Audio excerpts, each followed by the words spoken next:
بسم الله الرحمن الرحيم الحمد لله نحمده ونستعينه ونستغفره ونعوذ بالله من شرور أنفسنا ومن سيئات أعمالنا من يهده الله فلا مضل له ومن يضلل فلا هادي له وأشهد أن لا إله إلا الله وحده لا شريك له وأشهد أن محمدا عبده ورسوله أما بعد فإن أحسن الكلام كلام الله وخير الهدى هدى محمد صلى الله عليه وسلم وإن شر الأمور محدثاتها وكل محدثة بدعة وكل بدعة ضلالة وكل ضلالة في النار.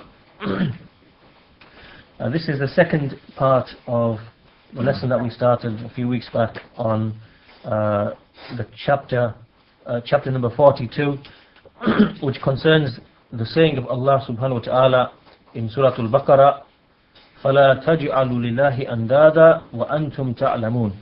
Do not set up rivals to Allah whilst you have knowledge. And this verse, or this section, or this part, or this statement here is part of the verse in which there occurs the first commandment in the Quran, which is the commandment to worship Allah subhanahu wa ta'ala. And so in the last lesson we went through, basically the Shaykh went through the tafsir of this verse and explained how in this ayah Allah makes mention of some of the affairs of rububiyyah, and by way of that arguing for the issue of uluhiyyah. And this, inshallah, this will be explained a bit further when the Shaykh summarizes the benefits from the verse in as we proceed with the rest of this section. But we came to the section in the chapter where Shaykhul Islam Muhammad bin Abdul Wahhab started to bring some of the athar, or some of the statements from the Sahaba and from the Salaf, which give an illustration of some of the forms and the types of shirk that this verse includes, or this verse can represent, or is speaking about.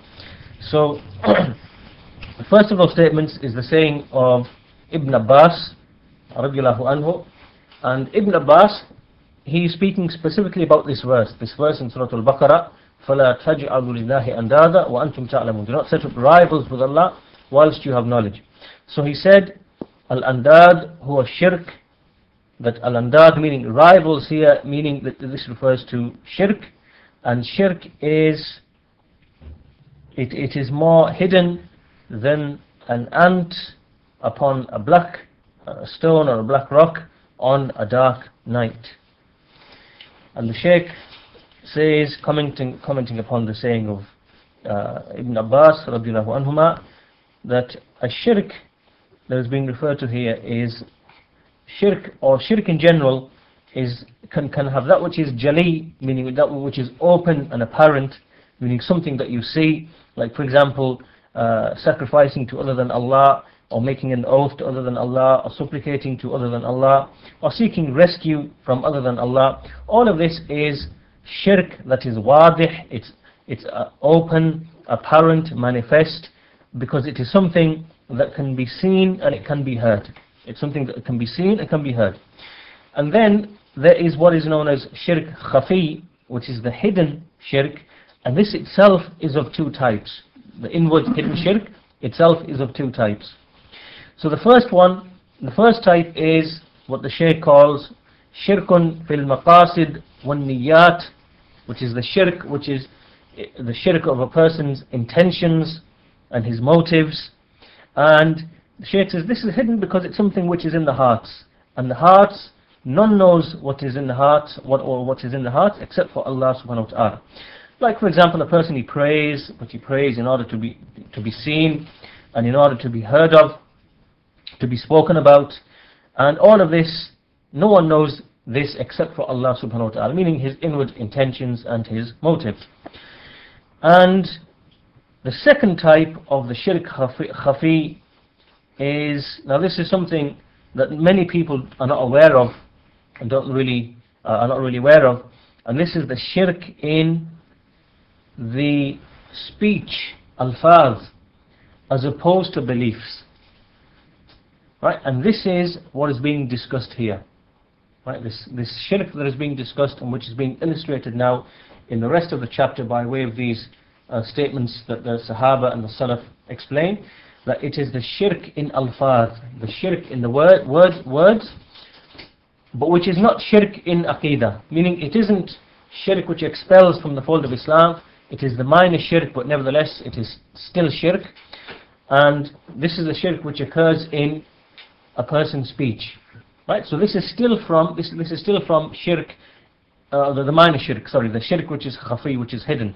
So there's two types of shirk khafi, that which occurs in the heart, which no one knows except Allah subhanahu wa ta'ala, and that which occurs upon the tongue, but obviously is not connected to a person's belief as such, but rather it's just an expression or a statement which comprises an element of shirk.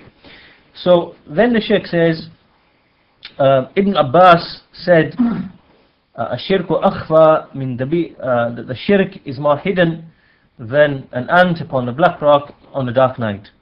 So he said, the Shaykh says, the reason why it's called hidden, khafi, is because there are very, very few people who are actually aware of it. There are very few people, or the number of people who are aware of it and who know it is small in number.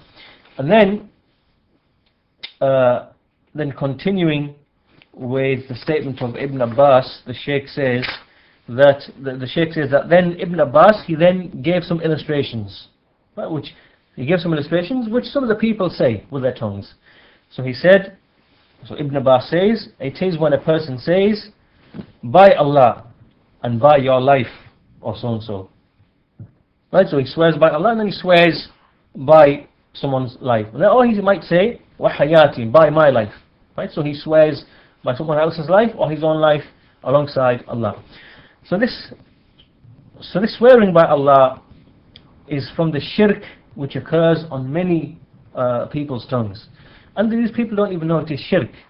And some of them will say, as the Shaykh explained, some of them will say, one Nabi, meaning by the Prophet, or they will say, wal amana, by trustworthiness, or wahayatik, by life.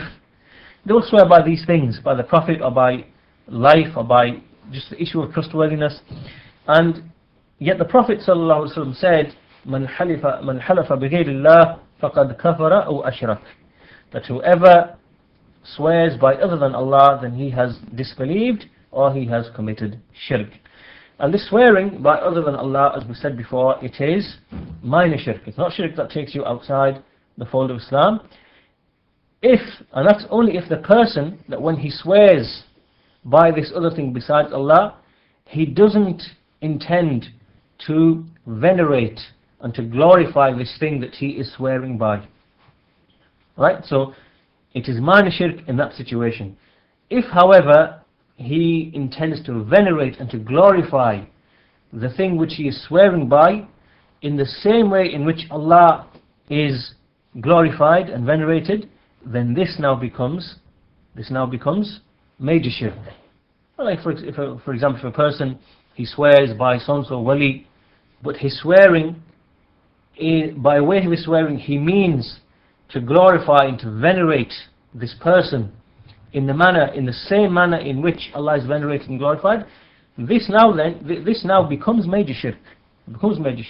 However, if this glorification and veneration isn't intended and it's just something on the tongue, then that is minor shirk.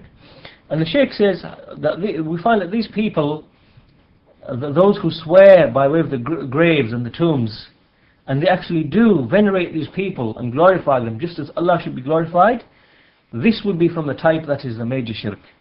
And then he says, the Shaykh explains and he illustrates and gives like a kind of a proof. He says that these people, when it comes to the issue of swearing by Allah, you find them very lax.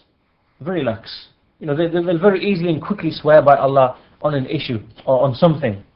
But they will never ever be lax or take it easy when it comes to swearing by the tomb or by the wali, by the grave.